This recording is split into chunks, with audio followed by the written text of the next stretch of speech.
Hello tout le monde, on se retrouve aujourd'hui pour la première vidéo de l'année, donc c'est un book haul, je suis très heureuse de vous le présenter. J'ai 16 livres à vous montrer et je tiens à m'excuser pour la luminosité, pour l'instant ça va mais je sais qu'il peut y avoir quelques petites variances puisque il pleut en fait, qu'on est en alerte orange en fait, voilà. Je vais commencer maintenant avec le livre que vous avez certainement vu dans la miniature puisque c'est pas vraiment une surprise. Il s'agit du premier tome d'Harry Potter de J.K. Rowling, donc ça c'est l'édition des 20 ans en fait de la saga. Et du coup moi j'ai pris, j'ai eu la version Serpentard parce que je suis à Serpentard, que j'adore les Serpentards, que j'adore Drago Malfoy. Donc moi j'ai la version paperback parce que je trouve qu'elle est plus jolie que la hardback. Elle est toute verte. Et le petit bonus qui fait plaisir, c'est qu'il y a une page sur Drago Malfoy. Donc voilà, je trouve qu'il est super beau. Je vais pas le lire puisque je l'ai déjà lu en version française. C'est juste pour entre guillemets ma collection et ça fera super joli dans la bibliothèque. Franchement, je suis contente. Ensuite, je me suis acheté les souliers de Noël de Donna Van Leer. Donc c'est l'histoire en fait de Robert qui est un père et un mari très absent parce qu'il est, il est totalement corps et âme dans son travail et du coup il délaisse sa famille et ça se passe vraiment pas bien dans le cocon familial. Et puis un jour il croise la route d'un petit garçon qui demande entre guillemets de l'aide et c'est là que c'est la révélation et que tout prend un sens dans la tête de Robert. Donc je l'ai déjà lu, c'est un super roman. Je vous ferai le bilan dans une vidéo consacrée au bilan du Cold Winter, mais c'est vraiment un super bon livre. Il me semble qu'il n'est plus édité parce que j'ai jamais réussi à le trouver neuf, donc si vous le voulez, faut se diriger vers l'occasion. J'ai eu Orange is the New Black de Piper Kerman, donc ça c'est le livre qui a inspiré la série. J'adore la série mais je voulais vraiment connaître plus en profondeur la vraie histoire puisque visiblement c'est pas totalement pareil. Donc voilà, je suis super intriguée et ça fait un petit moment que je le voulais et ça y est, je l'ai, je suis contente. Je sais pas trop quand je vais le lire, je pense que ce sera rapidos. Mais bon voilà, je suis une femme heureuse. J'ai acheté Casse-Noisette de E.T.A. Hoffman. Donc on va suivre Marie qui est une petite fille qui pour Noël a un casse-noisette et il se trouve qu'elle aime beaucoup ce casse-noisette là et dans la nuit en fait il se trouve que ce casse-noisette là se réveille et qu'il va vivre des aventures contre le roi des rats. Je pense que c'est une histoire assez connue que j'ai pas besoin de vous faire plus de résumé que ça. En tout cas il est tout petit et je l'ai déjà lu. Ensuite j'ai gagné au concours de Gallimard et du coup j'ai remporté Nouvelle Sparte de Eric Lhomme. Donc j'ai participé à ce concours là en fait pour une raison assez stupide, c'est que en première année j'avais pris option place de l'enfant et du coup on a vu l'enfant à l'époque de Sparte en fait, comment ils étaient éduqués et tout ça, et du coup j'ai vu Sparte et je me suis dit oh pourquoi pas. Donc là c'est Nouvelle Sparte, c'est de la science-fiction il me semble, et du coup de ce que j'ai compris du résumé ça va parler de guerre et tout ça. En fait les prétendants qu'on va suivre en fait vont devenir pilotes d'élite et du coup ça va finir en guerre je crois. Je sais pas trop ce que ça peut donner, mais c'est à tenter. Ensuite je suis allée à une petite brocante et j'ai trouvé quelques livres dont celui-ci, Que font les reines après Noël de Olivia Rosenthal. Donc je sais pas trop ce que c'est comme livre, je dirais que c'est plutôt un essai ou une réflexion sur l'homme et l'animal. Mais de ce que j'ai vu sur Livre Addict, c'est un conte. J'en doute un peu quand même, mais bon, peut-être. Donc du coup, comme je viens de le dire, je pense que c'est une réflexion sur l'homme et l'animal, la façon dont on est éduqué, manipulé et tout ça. Donc comme vous le savez, j'adore les animaux, donc forcément j'étais très attirée par ce livre-ci. Je sais pas trop de quoi réellement ça va parler, mais je pense que je vais beaucoup aimer. J'ai ensuite reçu Anthologie Civilisation Disparue qui est écrit par un collectif. J'ai aussi ma petite dédicace d'une auteure que j'adore qui est Barbara Cordier. Donc c'est un livre en fait du coup sur les civilisations perdues, donc par exemple les Vikings, j'ai même découvert des civilisations que je ne connaissais absolument pas et c'était juste génial. Voilà, donc je pense que pour les passionnés d'histoire, d'histoire et d'antiquité, je pense que ça peut carrément leur plaire parce que moi j'ai vraiment adoré ce bouquin. Ça parle d'Égypte, des Gaulois, des Vikings, il y a vraiment beaucoup de peuples. En plus de ça, on a des petites illustrations à chaque début de nouvelle. Voilà.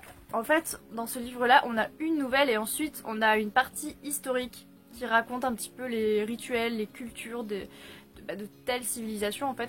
Et enfin bref, il est vraiment super bien fait ce bouquin, donc je pense qu'il faut pas hésiter. Il y a quelques temps à la BU, donc la bibliothèque universitaire, j'avais trouvé un livre par hasard sur les enfants hyperactifs et je le trouvais tellement bien fait que je l'ai acheté. Donc voilà, il s'agit des enfants hyperactifs du docteur Céline Kos. Donc c'est un livre que j'ai déjà lu, que je trouve vraiment très bien fait, très bien ordonné, enfin très bien structuré. Enfin voilà, ça donne envie de lire. Il est très compréhensible, tout le monde peut comprendre ce qui est écrit dedans, et si jamais il y a un petit glossaire à la fin, enfin voilà, il est vraiment abordable et je pense que c'est pas nécessaire d'avoir une pile de livres sur les hyperactifs, celui-ci se suffit à lui-même je trouve. Donc voilà, c'est un guide pour les parents ou les frères et sœurs ou ceux qui veulent comprendre un petit peu ce qu'est l'hyperactivité. Il est très bien fait, donc j'en suis très satisfaite. Ensuite, j'ai reçu Sirius de Stéphane Servant. Donc c'est une énorme brique, c'est du post-apocalyptique. Donc on va retrouver Avril et son petit frère Kid qui doivent essayer de survivre dans un monde où les animaux n'existent plus, ou du moins c'est ce qu'ils pensent, et où la végétation pareil a disparu et ils doivent survivre. Je saurais vraiment pas quoi dire de plus sur ce livre là, je vous l'ai déjà présenté, c'est compliqué de le résumer je trouve, donc je vais m'arrêter juste au fait que c'est un post-apocalyptique.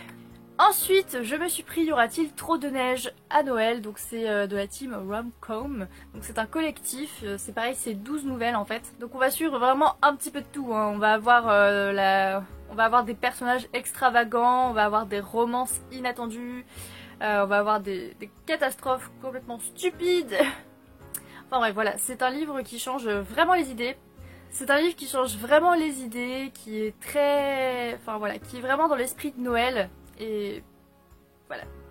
Donc ensuite, toujours dans la fameuse brocante, j'ai trouvé Shadow House, le tome 1, à 5 € en fait. Voilà. Donc il est un petit peu abîmé ici, mais bon, je vais m'en remettre.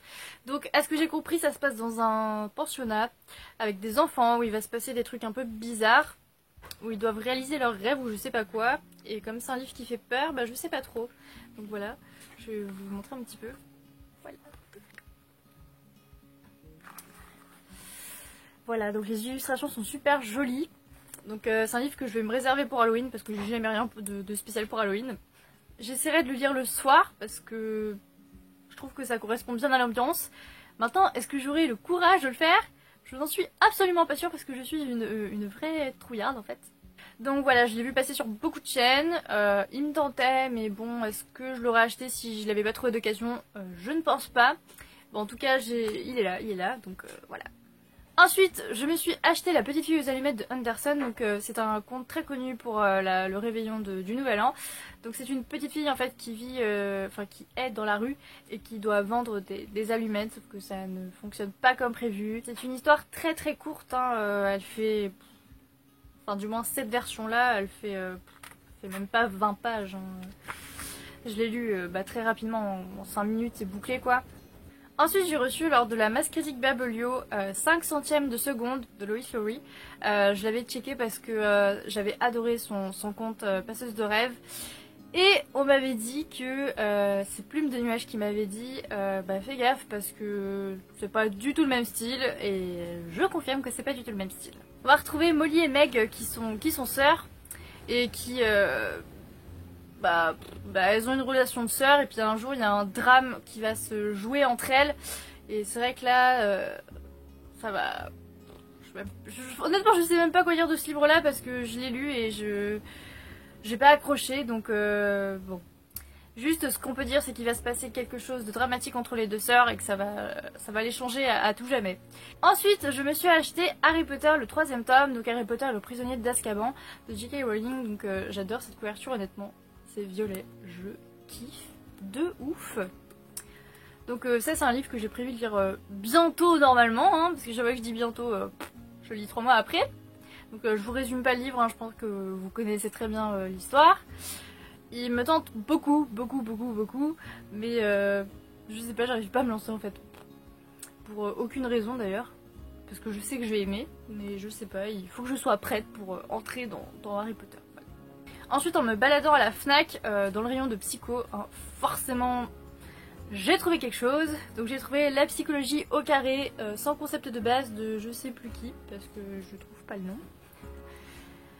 Donc en fait dedans c'est toutes les bases de psycho, hein. Donc il y a à peu près, il y a toutes les matières d'ailleurs de toute façon. On a de la biologie, par exemple ici les neurones que je suis actuellement en train de réviser pour mes partiels. On a de la psychologie du développement, on a de la cognition, enfin du coup on a toutes les matières primordiales en fait en psycho. Et du coup il y a toutes les bases et je trouve qu'il est super bien fait. Enfin je trouve que c'est super bien présenté.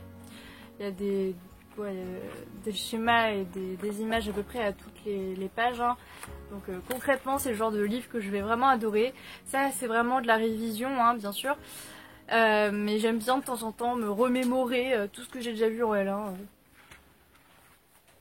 Enfin voilà, puis il est très très bien fait, donc il est très très bien fait, donc autant vous dire que je ne pouvais pas le laisser en rayon, hein. Donc je l'ai pris et je vais le lire prochainement aussi.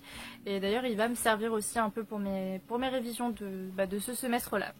Et pour finir je me suis acheté Un goût de cannelle et d'espoir de Sarah McCoy. Donc je vais être honnête, j'ai surtout acheté ce livre là pour la couverture. C'est totalement nul, mais je l'ai acheté pour la couverture. Et d'ailleurs j'ai lutté parce qu'il n'y en avait plus en rayon. J'ai fait chier la dame de la Fnac pour qu'elle me trouve. Voilà. Pour qu'elle me trouve cette édition là, donc l'édition de Noël, parce que je trouve que la couverture de base n'est pas belle du tout. Voilà, donc j'ai acheté ce livre surtout parce que je l'ai vu sur l'Instagram de Piketty Bookin. Et enfin il est magnifique, hein. Ensuite l'histoire en elle-même, c'est pas ça qui a vraiment retenu mon attention, comme je vous l'ai dit, c'est surtout la couverture. Mais c'est vrai que le résumé m'intéressait aussi. Ça se passe en 1944 en fait, dans une pâtisserie allemande, où un jour il y a un petit garçon juif qui va venir se réfugier chez eux. Et c'est un thème que j'aime, qui m'intéresse beaucoup. Et du coup je me suis dit, pourquoi pas du coup. Pourquoi pas tenter ce livre là, en plus il est très beau, donc en plus de ça si l'histoire peut me plaire, c'est tout bénef. Donc c'est un livre que je pense ressortir l'année prochaine dans la période de Noël. Mais c'est une histoire assez triste de ce que j'en ai compris. Donc je le lirai plutôt vers début décembre, hein, pour pas trop déprimer à Noël. Mais voilà, il est très très beau. C'est un livre que vous avez vu passer sur toutes les chaînes, hein. Et en plus de ça, si ça parle de cette période-là, c'est une période qui m'intéresse beaucoup. Donc effectivement, je pense qu'il y a des chances que ça me plaise. J'espère que cette vidéo vous a plu et il y aura très bientôt un unboxing parce que j'ai prévu de faire une grosse commande. Donc voilà, j'espère que cette vidéo vous a plu et je vous fais plein de gros bisous. Salut!